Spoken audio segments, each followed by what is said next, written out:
കോഴിക്കോട് റഹ്മത്ത് ഹോട്ടലിൽ പോയിട്ട് ബിരിയാണി കഴിച്ചപ്പോഴുണ്ടല്ലോ ഞങ്ങൾ രണ്ടുപേരും ഭയങ്കര ബിരിയാണി ഫാൻസ് ആട്ടോ. പ്രത്യേകിച്ച് ബീഫിന്റെ. എന്റെ പൊന്നെ എന്നാ സ്വാദാ അല്ലേ.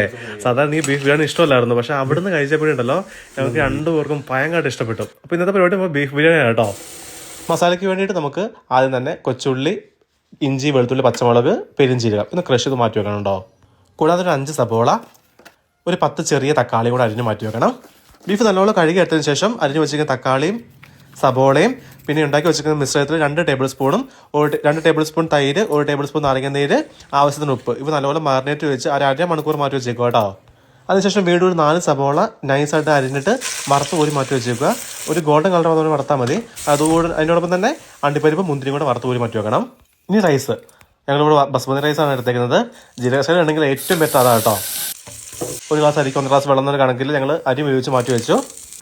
അരമണിക്കൂർ കഴിഞ്ഞ് ബീഫ് കുക്കറിൽ ഇട്ടൊരു 3 ഫിസിൽ കേട്ടോ. അപ്പോഴേക്കും നല്ല വെന്ത് കിട്ടും. അതിനുശേഷം ഒരു പാൻ അടുപ്പേ വെക്കുക. 2 ടേബിൾ സ്പൂൺ നെയ്യ് ഒഴിക്കുക. നമ്മൾ ആദ്യം തയ്യാറാക്കി വെച്ചിരിക്കുന്ന ഇഞ്ചി, വെളുത്തുള്ളി, കൊച്ചുള്ളി പേസ്റ്റ് ഇട്ടിട്ട് നല്ലപോലെ മൂപ്പിക്കുക. അതുപോലെ തന്നെ കുറച്ച് പുതിനയില, മല്ലിയില കൂടെ ഇട്ട് മൂപ്പിക്കണം. അതോടൊപ്പം ഇട്ട് നമ്മൾ വറുത്ത് ഒരു മാറ്റി വെച്ചിരിക്കുന്ന സബോളയില്ലേ അതും കൂടി ഇട്ട് നല്ലോണം ഇട്ട് ഇളക്കുക കേട്ടോ. അതിനുശേഷം നല്ലൊരു മൂത്ത് വരുന്ന സമയത്ത് നമ്മുടെ ബീഫ് ഇങ്ങോട്ടേക്ക് ഇടുക. എന്നിട്ട് നല്ലോണം വീണ്ടും ഇളക്കുക. മസാല പരുവാകുമ്പോൾ ഇടണം. സ്റ്റവ് അങ്ങ് ഓഫ് ആക്കുക.